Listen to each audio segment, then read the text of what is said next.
اعوذ باللہ من الشیطان الرجیم بسم اللہ الرحمن الرحیم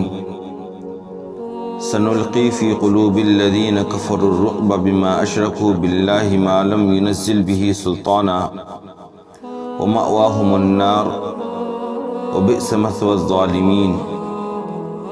وَلَقَدْ صَدَقَكُمُ اللَّهُ وَعْدَهُ إِذْ تَحُسُّونَهُم بِإِذْنِهِ حَتَّى إِذَا فَشِلْتُمْ وَتَنَازَعْتُمْ فِي الْأَمْرِ وَعَصَيْتُمْ مِنْ بَعْدِ مَا أَرَاكُمْ مَا تُحِبُّونَ مِنْكُمْ مَنْ يُرِيدُ الدُّنْيَا وَمِنْكُمْ مَنْ يُرِيدُ الْآخِرَةَ ثُمَّ صَرَفَكُمْ عَنْهُمْ لِيَبْتَلِيَكُمْ وَلَقَدْ عَفَا عَنْكُمْ وَاللَّهُ ذُو فَضْلٍ عَلَى الْمُؤْمِنِينَ إذ تسعدون ولا تلوون على أحد والرسول يدعوكم في أخراكم فأثابكم غما بغم لكي لا تحزنوا على ما فاتكم ولا ما أصابكم والله خبير بما تعملون.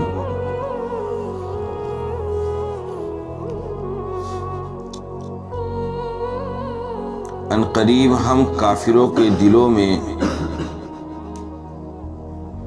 ہیبت پیدا کر دیں گے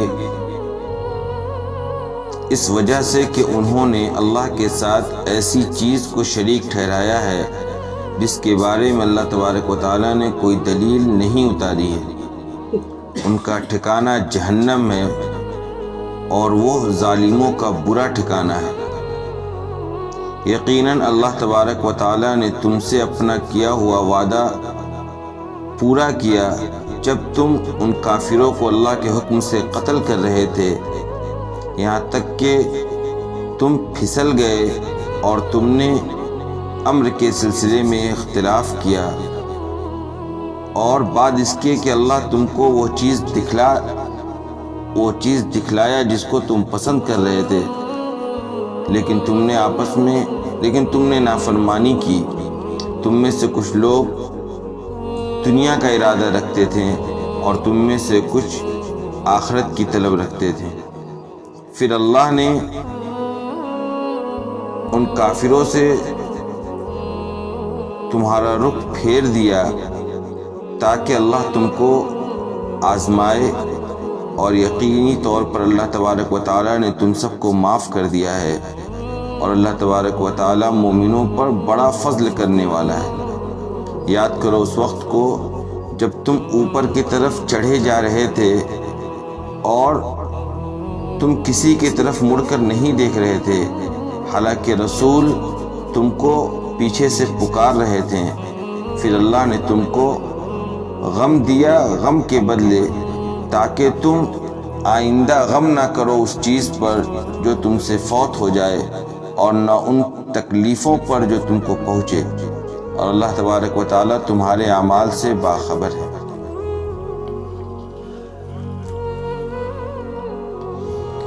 ان آیتوں میں بھی غزوہ احد کی ہی منظر کشی کی گئی ہے. جیسا کہ میں نے اس سے پہلے بھی بات بتلائی تھی کہ غزوہ احد کے اندر جو مسلمانوں کو بظاہر شکست کا سامنا کرنا پڑا اس کے پیچھے بہت سی مصلحتیں مضمر تھیں. اللہ تبارک و تعالیٰ نے مسلمانوں کو آنے والی بات کی زندگی میں یا آنے والے حالات کے سلسلے میں کچھ ابتدائی طور پر نصیحتیں اور تعلیم دینا مقصد تھا جس کو قرآن بار بار ان تمام واقعات کو ان تمام نصیحت آمیز حالات کو الگ الگ کر کے تذکرہ کر رہا ہے. اور یہی وجہ ہے کل میں نے بتلائی تھی کہ تقریباً 4 سے 5 رکوع کے درمیان غزوہ احد کا ہی تذکرہ ہے اور اس کے مختلف پہلو کو اجاگر کیا گیا ہے. چونکہ غزوہ احد پر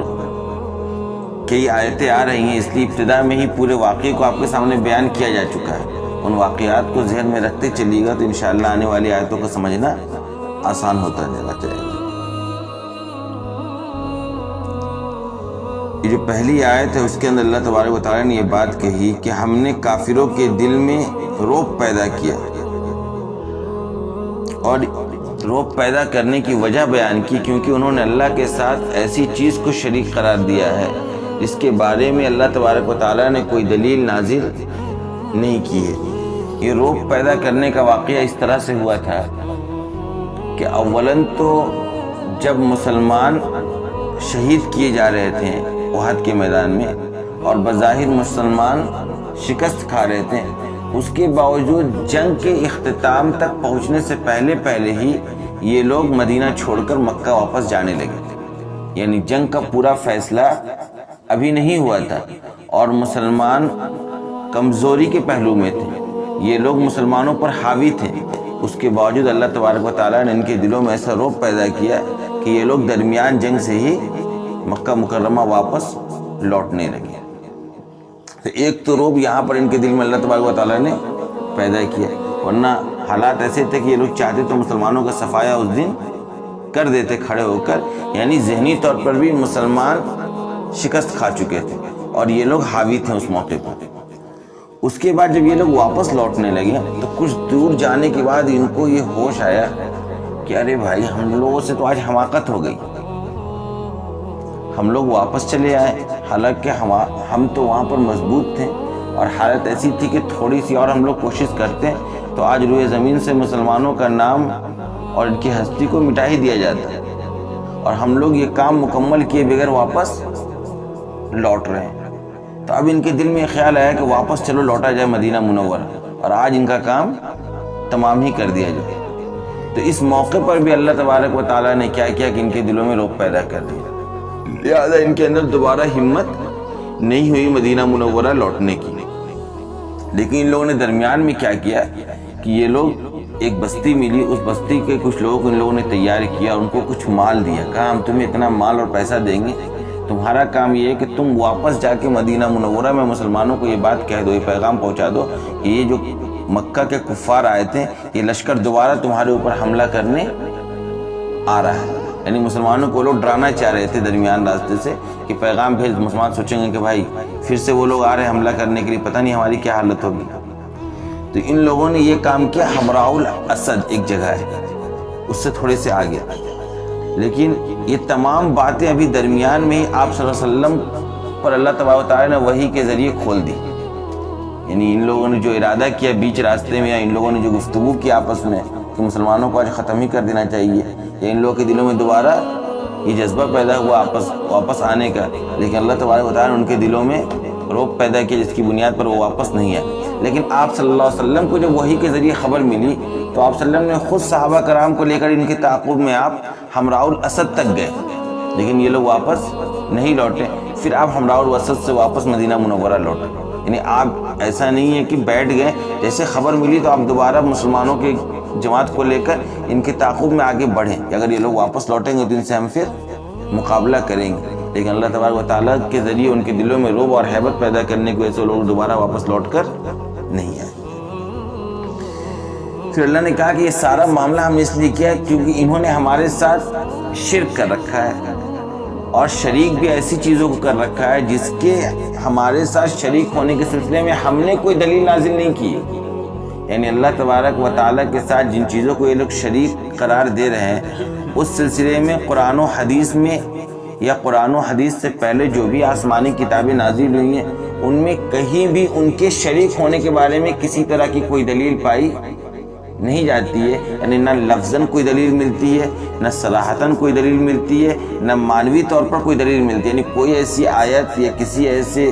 ٹکڑے کا نزول نہیں ہوا ہے جس سے یہ بات ثابت ہو جائے کہ اللہ تبارک و تعالیٰ کے ساتھ فلاں کیا ہے، کسی معاملے میں شریک اور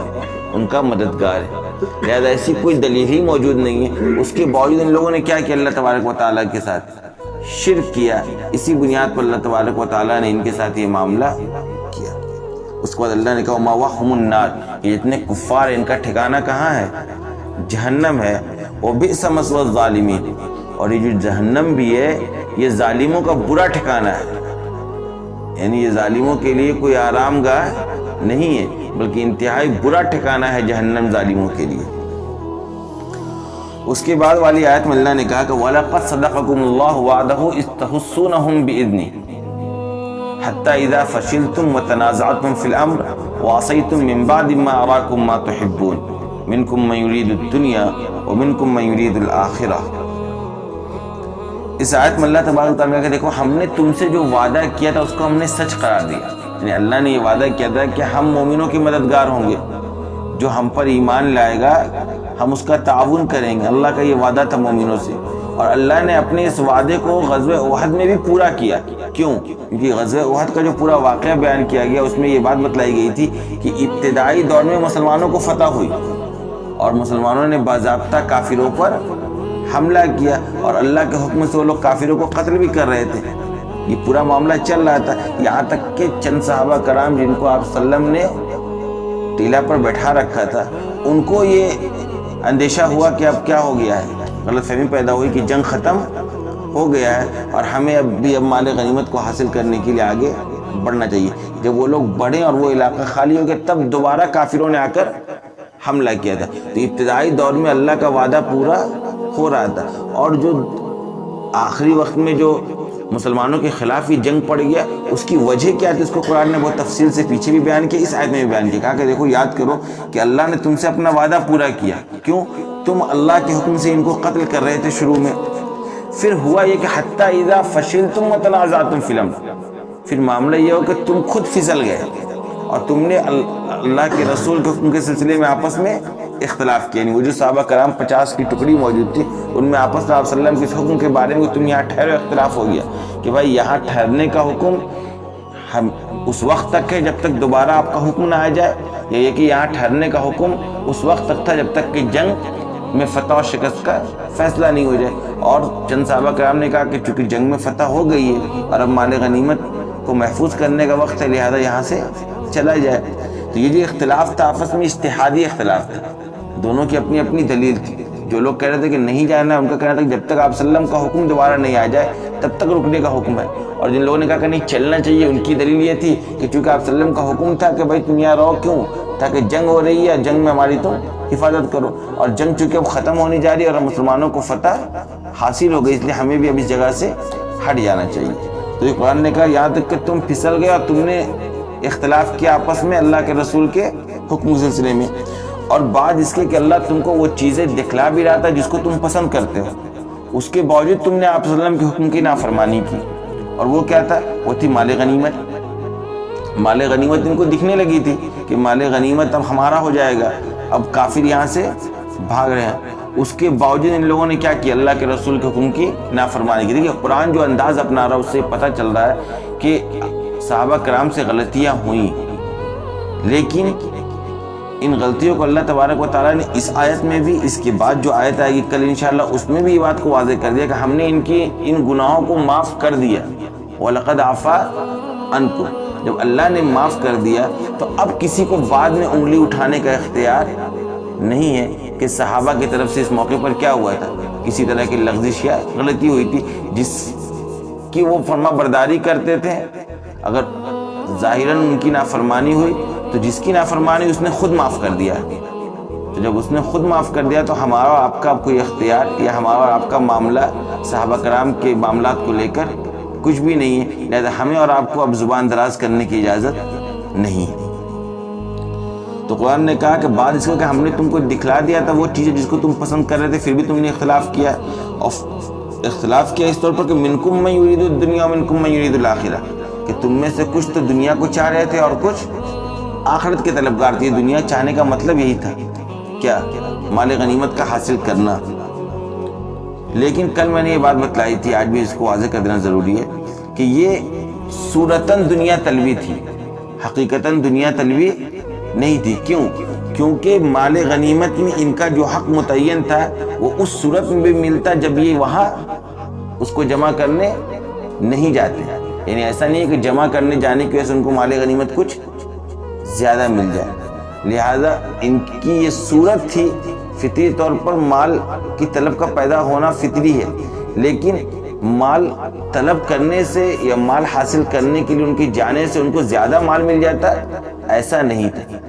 ایک دوسری چیز، مال غنیمت کو محفوظ کرنا یہ بھی جنگ کا حصہ ہے، یہ بھی جہاد کا حصہ ہے کہ دوران جہاد جب جنگ پوری ہو گئی تو اب مال غنیمت کو محفوظ کیا جائے، یعنی جنگ تکمیل تب ہوتی ہے، جہاد مکمل تب ہوتی ہے جب مال غنیمت کو تقسیم وقسیم کر لیا جائے۔ تو ان کا یہ عمل بھی جہاد کے خلاف